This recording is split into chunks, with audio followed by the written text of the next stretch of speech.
There's one power invisible, and you see it everywhere and every day.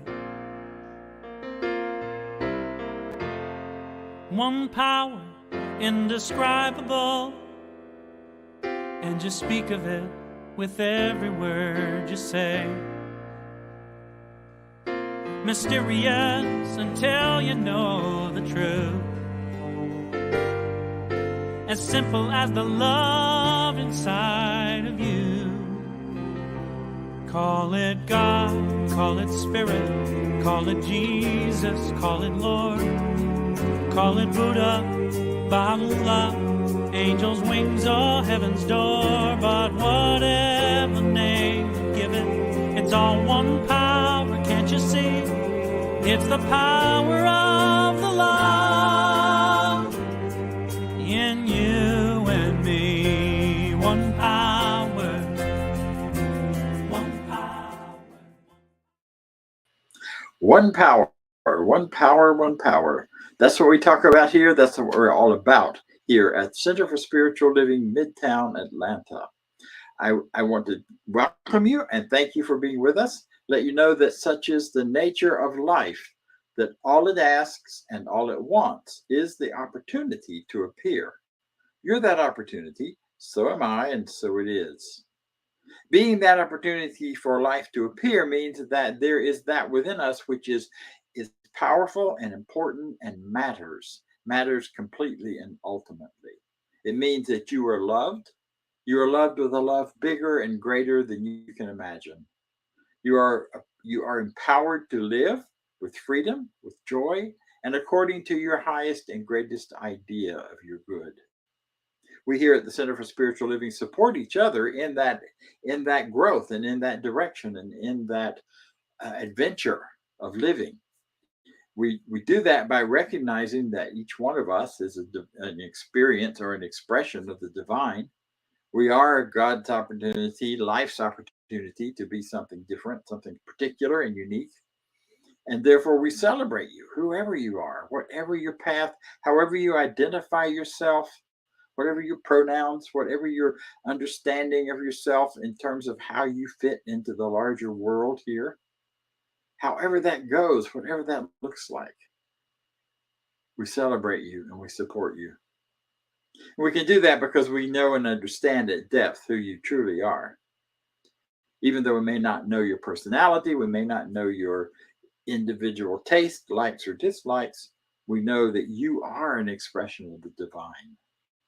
So when we think of you, when we look at you, when we see your responses on to our talks and to the things that are happening as we are together here online, we just see infinite life showing up in beautiful and wonderful ways. So wherever you are on the planet, wherever you are in life, we celebrate you, we welcome you, and we're so glad that you're here with us. And you're choosing to take some time for yourself by taking some time for these good ideas. So more of our good ideas come through our sharing with you some of what we believe, some of what we are working toward in our principle and our principles of life and of living. And we're going to do that right now with our version, but our separated out part of the Declaration of Principles that were first written by our founder, Dr. Ernest Holmes. Here.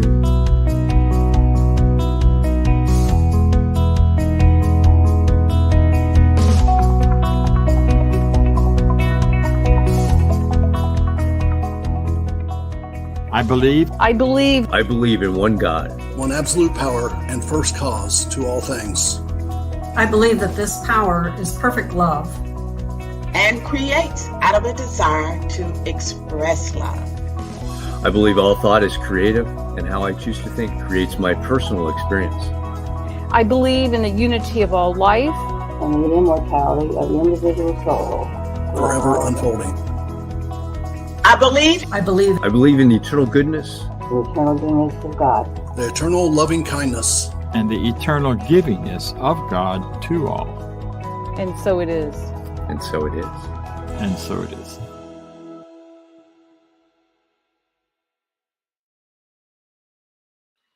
And so it is.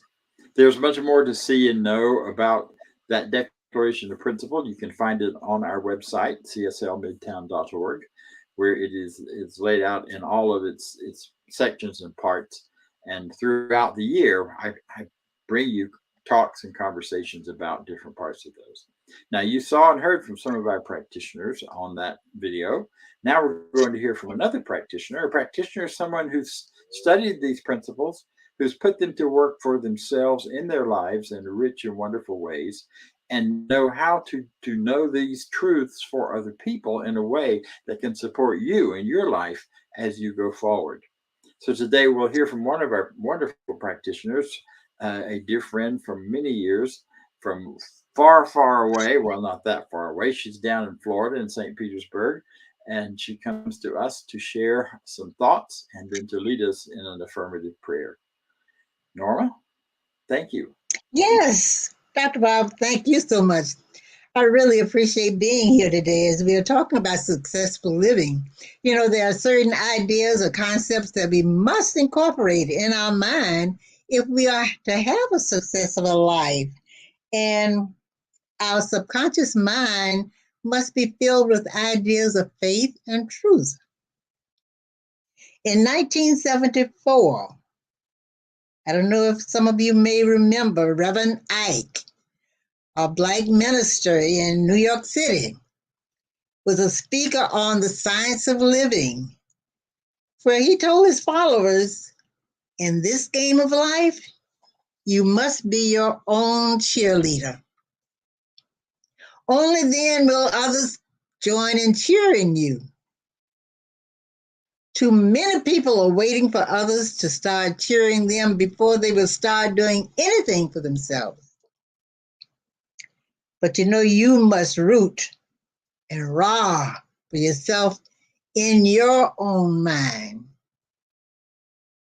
He said, to be a winner in the game of life, you must decide to be a winner. You have to decide what you want to be, to do, and to have. You must declare for yourself, I am in the game of life to be a winner.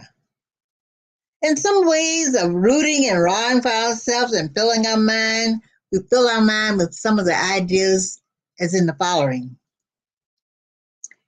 He said that you must say right here and right now, I have made up my mind that I'm going to play the game of life and win. I'm playing the game of life in my favor. I'm playing the game of life on my side. By means of the God power within me, I cheer myself on. I see my visions. I dream my dreams. I see myself as a successful person. I see myself as a prosperous person. I see and feel myself enjoying money. I am on my side. Thank you, God, in me. Thank you, God, in me. Our founder, Dr. Ernest Holmes, stated, such is the power of right thinking that it cancels and erases everything unlike itself. So place no limit on principle. It answers every question, solves every problem, and is a solution to every difficulty. Now I invite you to join me in treatment. And as I speak in the first person, let us know that there is but one life. That life is God. That life is truly my life right here and right now. As this one life, I live, move, and experience my perfect being. I know that I was created in the image and likeness of God, and my every step is ordered by the law of God. God guides me, guards me, sustains and maintains me as a channel of his peace. I claim love in action. I claim I am the successful manifestation of harmony. I acknowledge I am my brother's keeper as I spread God's love wherever I am. I trust the law of good to protect me always and in all ways, because I dwell in the consciousness that fills my every need. I know the law goes before me and prepares my way, and mine has already seen ahead and has made provisions for me as the complete answer to any problem I may have. Any expression that doesn't measure up to my intention has no power to exist. Therefore, I welcome unmeasured good through expected and unexpected channels. I manifest the experience of perfect health and abundant wealth as money flows into my hands through infinite channels, always in greater measures than I have ever experienced before. I experience exceptional creative self-expression and wonderful personal relations. It is with great thanksgiving I release this word to the unwavering universal law that responds by corresponding as I allow its perfect manifestation in my world. I declare it is so now, and so it is. And now we are ready for reflection music, and the title is A New Law. Thank you so very much.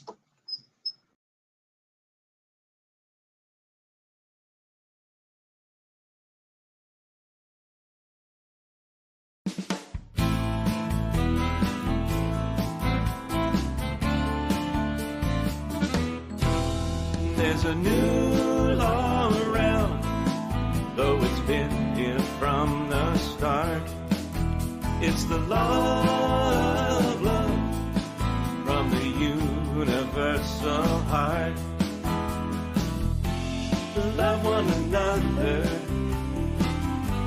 you get what you give. We need each other, it's time to forgive. Oh, there's a new way of being, though it's not so far from where we are. It can be so free, bringing heaven down right here on earth. Well, heaven is not a place, it's a state of mind in you and me. In every face I see a radiant light that means love.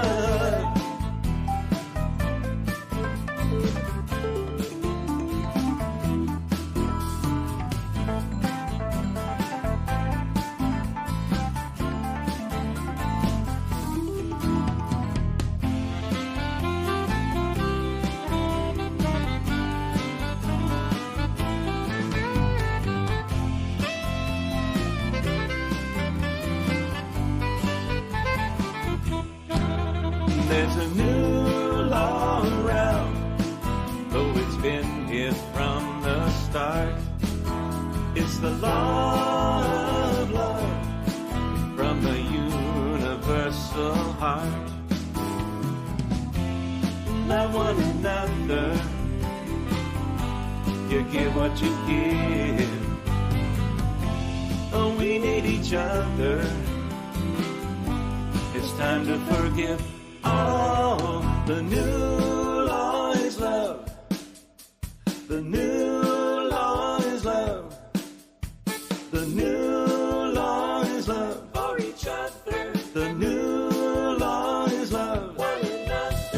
The new law is love for each other. The new law is love for each other. The new law is love for each other. The new law is love for each other. The new law is love for each other. The new law is love for each other. The new law is love for each other. The new law is love for each other. The new law is love for each other. The new law is love. And all of those, the strategies I'm about to talk about are buried in that song, or at least were expressed in that song at some point. So listen up, you'll hear it repeated again and again and again. So welcome everyone who's here with us. I'm seeing the messages coming in through Facebook and YouTube and StreamYard. And wow, we've got folks from Oregon. We've got folks from Calgary, Alberta, Canada. We have some folks from Florida. We have folks from various places around Georgia and Pennsylvania, and on it goes. So it's really, really exciting to me to realize that while we are centered in our expression here in Atlanta at Midtown, we are in some ways Midtown universe, Midtown. Wherever you are, wherever you are is the center of the universe. So wherever you are is Midtown as well. So it's exciting to me, though, to see these names floating by and recognize that we are having some impact or some interest, at least, in places all over the country and perhaps other parts of the world. I have a friend in Spain that would be watching a little later, or perhaps early in the morning, and folks in Mexico who watch later. So we've got a lot going on here, and it's exciting. So this month we are already deep into our conversation about the game of life and how to play it, based on Florence Scovel Shinn's book by the same title, or at least inspired by. I won't blame her for any of the things that I talk about, although she might get some credit for the things I get right, and that's a good thing.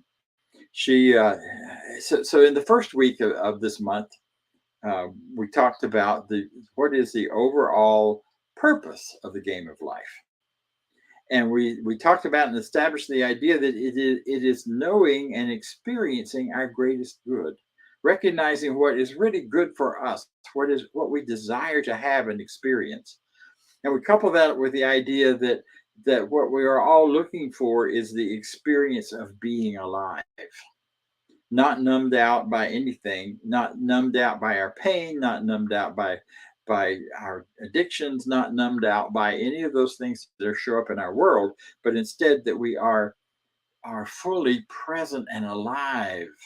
And the game is about staying in that place, returning to that place again and again and again. And then we talked last week about your best tool for playing the game. The best tool for playing the game is your magic wand. You may remember me waving this thing around and talking about poof, poof, and things change. Your magic wand isn't magic at all. It's the ordinariness of the power of your word. When you speak your word backed up by faith, it is a power that nothing in the universe can stand against, because nothing wants to. The universe is here for us. We live in a user-friendly universe that responds according to our deepest beliefs and our most strongly held, consistent beliefs. So when we speak our word from that place, that is our magic wand that brings about the game of life, moving us through that game with ease, with grace. Today, we're going to talk about strategies. You can't play a game without a strategy. I was playing cards with some friends this week, and something I don't do very often, but I did because it was an opportunity to be with some new people and to get to know them. My strategy in playing the game very simply was to get to know them and to have a conversation and interact and relate and be really connected with feeling alive. Each of them had their own strategies for playing. One of them played by counting cards. Man, he knew every card that got thrown, who threw it, and not only in that hand, but in all of the previous hands. he watched that and he kept it clearly in his head as he continued to play. And then he made his decisions based on that, and based a lot on it. Another player was playing based on how many face cards he had in his hand. And that brought forward an opportunity to decide ahead of time what to play based on his prediction of what would happen in the world of things coming forward, things coming life in the world of what would play best. Another played with a different strategy. I played with the strategy of learning because I had never played this particular game before. So I decided that what I would do was use this as an opportunity to get to know people, but also to learn the game. So I took a lot of risks that I don't normally take when I'm playing cards. I kind of play safe on most things, but not this time. I took big risk and failed a lot. I did not win every hand. In fact, I lost more hands. I was running way behind everyone else. But I was doing that to learn what happened, to figure out how the cards fell, how the flow went, how this particular group played. And as the game progressed and I began to get that and I began to learn from those risk-taking moments, I saw them only as good. My game improved. And I did not end up last by the end of the evening. I was next to the last, but I wasn't last. But I had a ball doing it. And, you know, it wasn't about winning. It was about connecting and it was about learning. And that's what I chose to play from. So there are strategies. There are always strategies for the game of life. And those strategies are what help us decide how to function and what to do. You know, I just Googled strategies, life strategies, and all kinds of things came up. So there are many, many books, many, many ideas, many, many things about strategies. And there may be many that I'm not even going to mention that for you are very real. And therefore, it's a matter of you choosing the strategy that works best for you. But before I get too much into the strategies, I want to talk briefly about some universal principles that have to do with why certain strategies work better than others. There's some universal realities that are present and true and that happen across the board. You know, some of the way we play the game of life is about understanding and knowing our culture and participating in the way our culture works and what people think about and how they do and how they function. We make our decisions about careers oftentimes out of an understanding of culture, what would serve our world from our perspective, and therefore give us back a lot of good from having the joy of serving our world. But there are principles that are operative across the board in all cultures. And that seems to be all about, or it is, doesn't just seem to be, it is about deeper truths and Norma referred to it in her treatment, that we call spiritual laws. And without getting too technical, let me just say that these are dynamics that are always present. They are built into the very fabric of the universe. And just as with anything, if you understand how that works, then you can select a strategy that flows with it rather than against it. You know, does that make sense? Of course it does. So some of those strategies that we build on, some of those spiritual laws, are the recognition that there is only one power, not two, not three, not four. Now it may appear that there are at the level of experience, but deep down at the level of truth and reality, there is only one power, and people are using it in a multiplicity of ways. But that oneness, that one power shows up through all people and is available to all people. Another power that is related to the wand we talked about last week is the power of your word, the power of the infinite to match your life experience, the things that show up for you, the things that come into your experience with your deepest beliefs and your widely held concepts. So what we believe, what we think, what we know.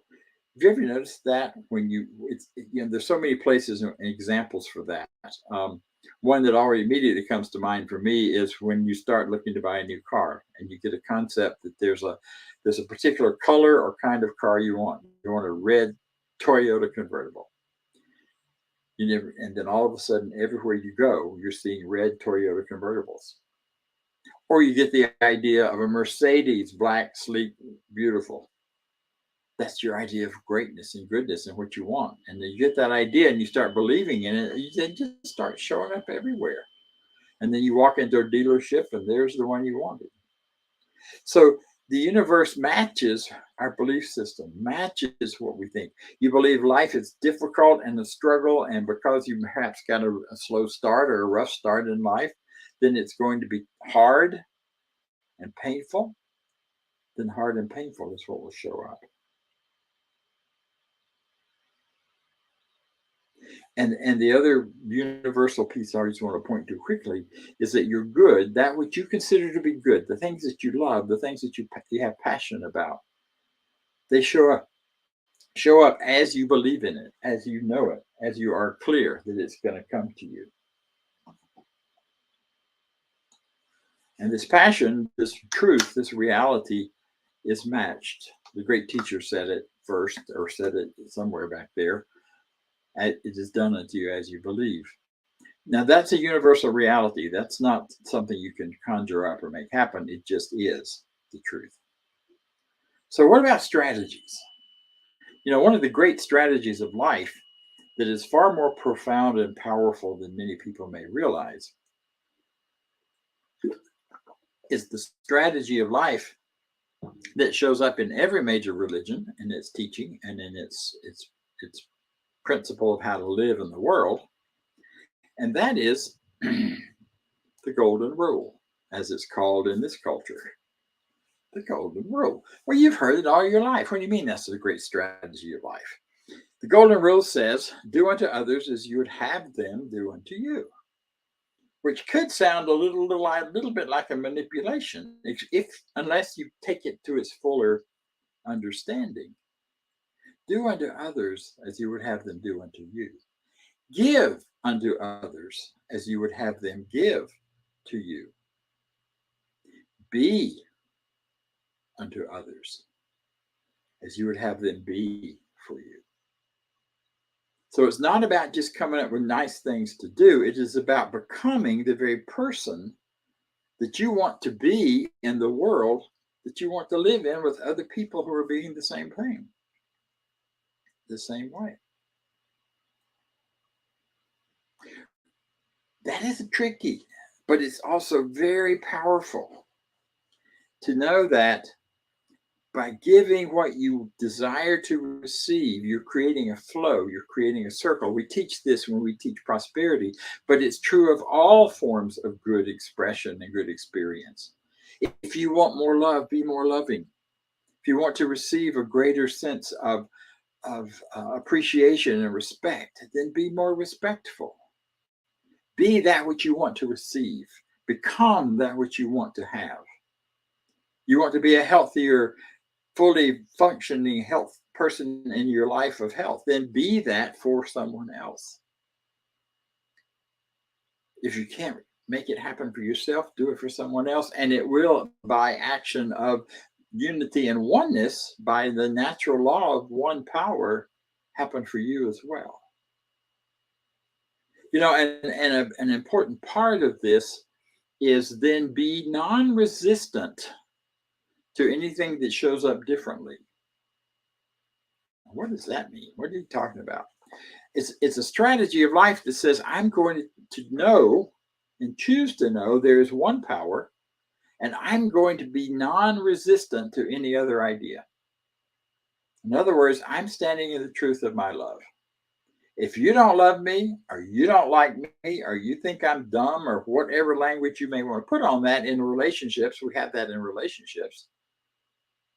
I'm not going to resist that. I'm not going to try to talk you out of that. I'm not going to try to create a different way for you to think about me. All I'm going to do is take a non-resistant stance and continue to love you. Now, we know that things happen, that we learn these things in various religions, that in I believe it's Taekwondo, where the greatest power is not from pushing against your opponent, but taking your opponent's power and letting it pass by you. Taking what your opponent's attack and allowing it to go by if there's an attack.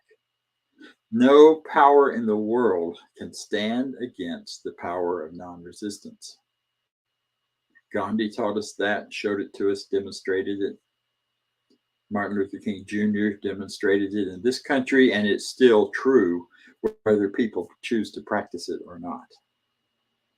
Non-resistance, nothing can stand against it.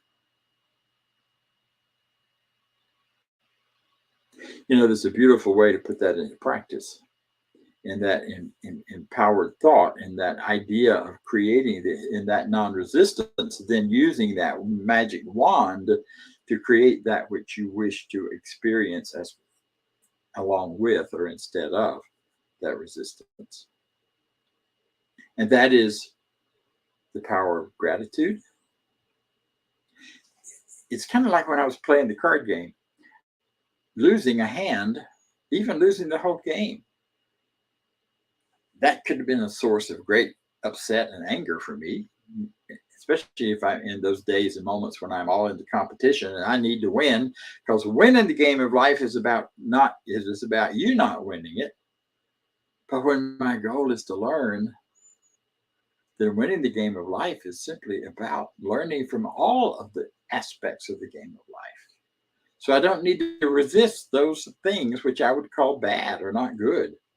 I don't need to push back against them. I need to recognize them as part of what is being done to help me gain and become the person I want to be. Now, sometimes that's really hard to see when what happens is very painful or hurtful. But there is always a way in which everything that seems to be done to you is done for you. And you can work with that idea and sit with that idea. It is a great strategy when anything happens to know it is done for you. Get a bill in the mail you weren't expecting. You go, oh my God, how am I going to pay this? No, you declare, first of all, thank God I'm rich. The infinite does not throw anything at me that is not for me. So maybe this is my opportunity to create more income. Maybe this is my opportunity to know something better for myself, that I am rich and prosperous, even if it doesn't appear in my bank account. So I speak my word. I accept what has happened and know that it's not the truth of me, that there is more. One of my teachers used to say, every time a surprise like that came, she'd stomp her foot and say, thank God I'm rich, and then find a way to pay it. You see, the more we say I'm not rich, the more we say I'm broke, the more we say they're out to get me financially, whether it's the billionaires or the kings and queens of Europe from the old days. If it's them that's trying to hurt me and I believe in it, then I will be in that victim position. And life is not about being a victim. Life is about living a victorious, joyful experience.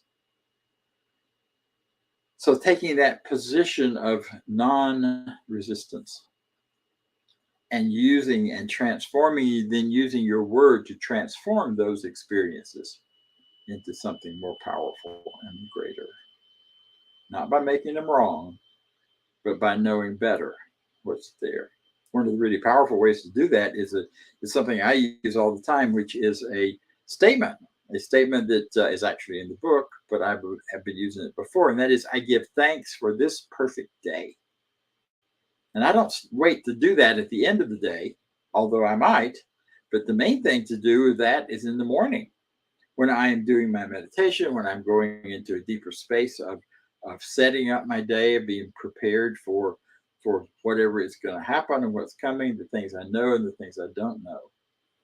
But when I do that, and when I really settle into that belief, then it's just a matter of watching the day unfold. I did that last Thursday in a really powerful kind of experience for me, treatment. Inner, saying to myself, today is, because I knew I had a really busy schedule that was going to start off with my grandson leaving town to move to Texas. And I was going, oh, I don't want to see him go. And I was resisting that idea until I thought about non-resistance and realized that this is for his greater good and my greater good in some way that I don't yet understand.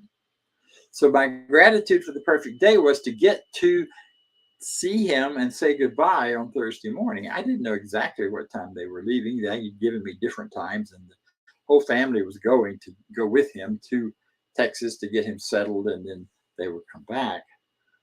But I wasn't sure exactly when he was leaving.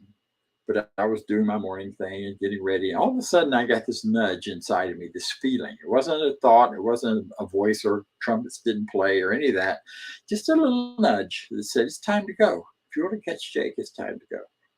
Threw myself, I was ready anyway, so off I went and over to their house, pulled up behind into the driveway just as they all came out of the house to get in the car and go to Texas. The timing was absolutely perfect. I got to see everybody. I got to hug everybody. I got to get a goodbye and say goodbye and offer last words of encouragement to him and step back and move my car, and off they went. It was absolutely perfect timing. That happens when you are grateful at the beginning of your day. Now, had it not worked out, there would have been another reason for that. Something else would have been good that would have made a difference and been a part of that. And then the rest of my day unfolded easily and beautifully, with little nudges showing up for exactly what to do next. So that's that strategy of non-resistance. Then we've got another part of that, which is looking at the truth, the reality. Like I said, there are some universal truths that we can't argue with that have to do with the game of life. That the real power of our lives comes as we are aware, we are suspended in the current moment. We think about the past a lot. We think about what was, what could have been, what should have been.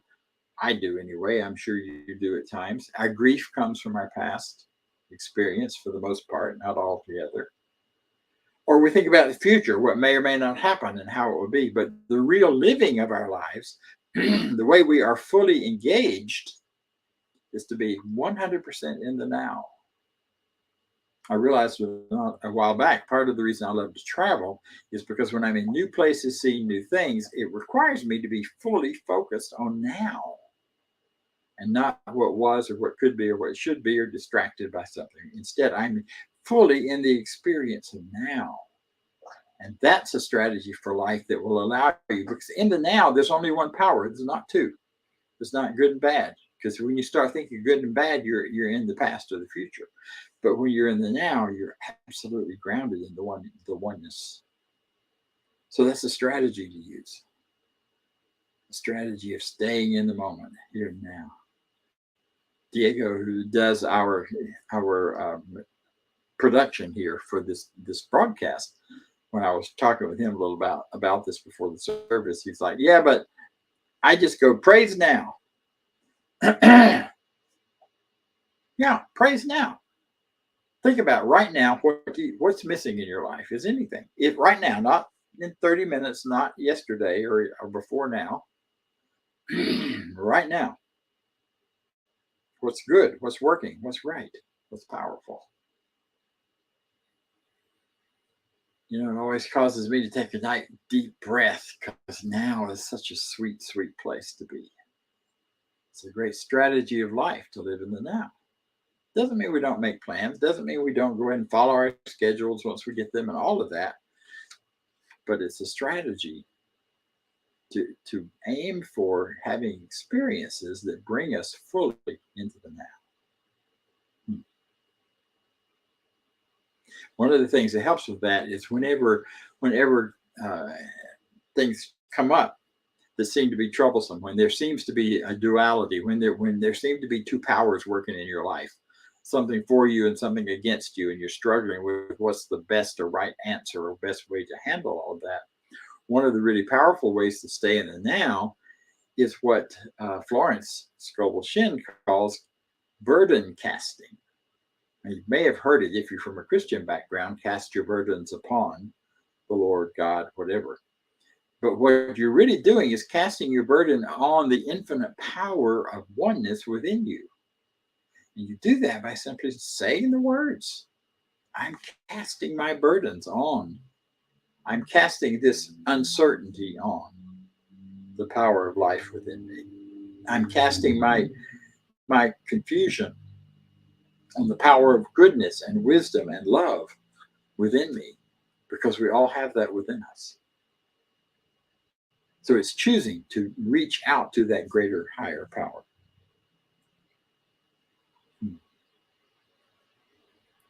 And then the other part of the game that has to do with strategy is really getting clear about what your purpose is.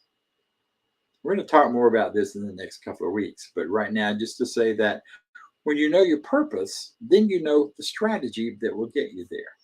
If my purpose had been to win that game on the other night, then my strategy would have been very different.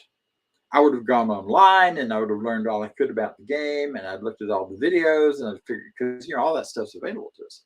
Figured it all out, walked in there playing dumb, and then tried to use that to win. That wasn't my strategy or my purpose. My purpose was to have a great evening with people that I care about, and to meet some new people. And it was to have fun and to keep it light and learn by doing and by participating. So I had the perfect strategy for that.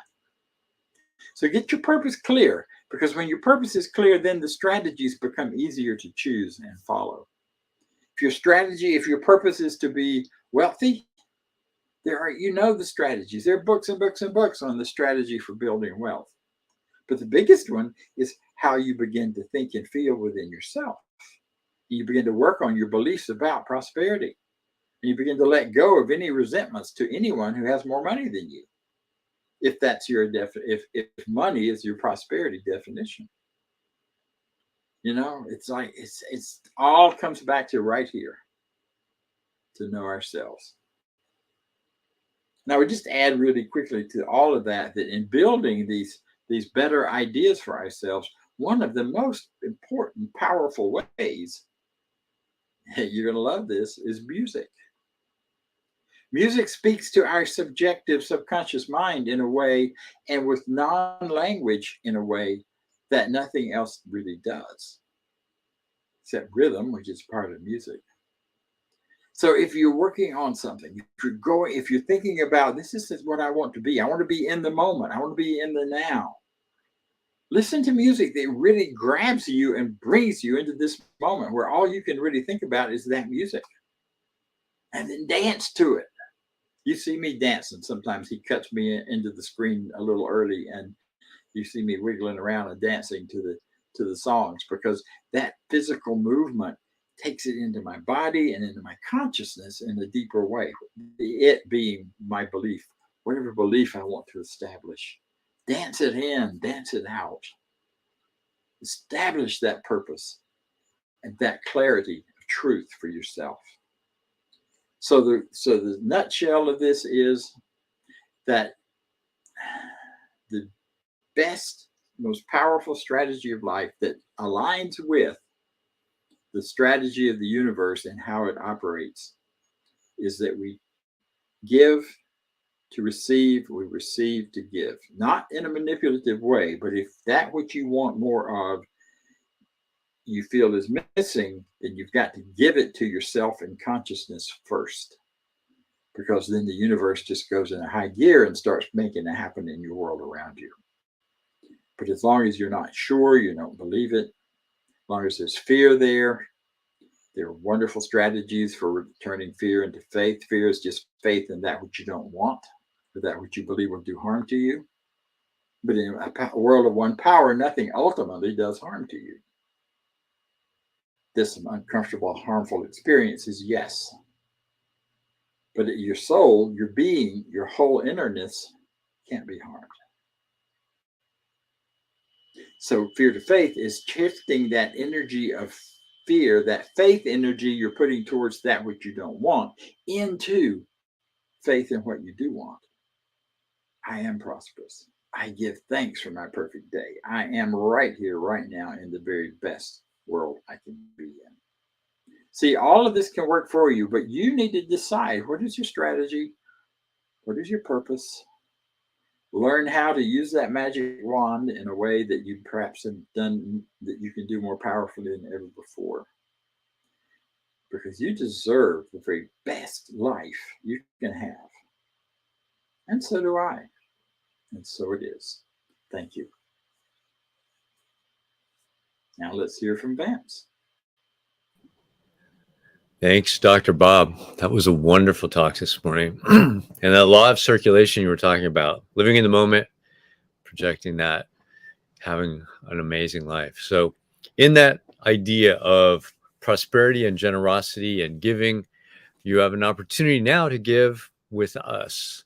And you can donate at cslmidtown.org/donate, or click on the QR code. It'll take you right to the donation site. You can set up a one-time donation or ongoing giving as you plan on doing for your giving with us. So if you will now with me, say our affirmation of prosperity. I live in a universe of abundance. As I freely and joyfully give, I join in the divine flow. And all I share with life returns to me, multiplied abundantly. And so it is. Now we'll go back to Dr. Bob for some announcements. So this coming week, we have a couple of things coming up. On Tuesday, we have Boost, which is an opportunity to come together and support one another in boosting our lives and boosting our consciousness by boosting our empowered word, by working to clear out anything within us, obliterate, as Scoble Shin says, the ideas that are contrary to our good and what we know our good to be. So it's an opportunity to do that, to discuss among ourselves, and then to do some spiritual mind treatment, which is an affirmative prayer, which is designed to work on our consciousness, to work on our truth, and to bring us to a higher and greater idea of life. So join me, if you will, if you'd like to, on Tuesday at this same Zoom link. If you're on the Zoom, if not, go to the website. It has the link there, as well as a description of what's happening on Tuesday.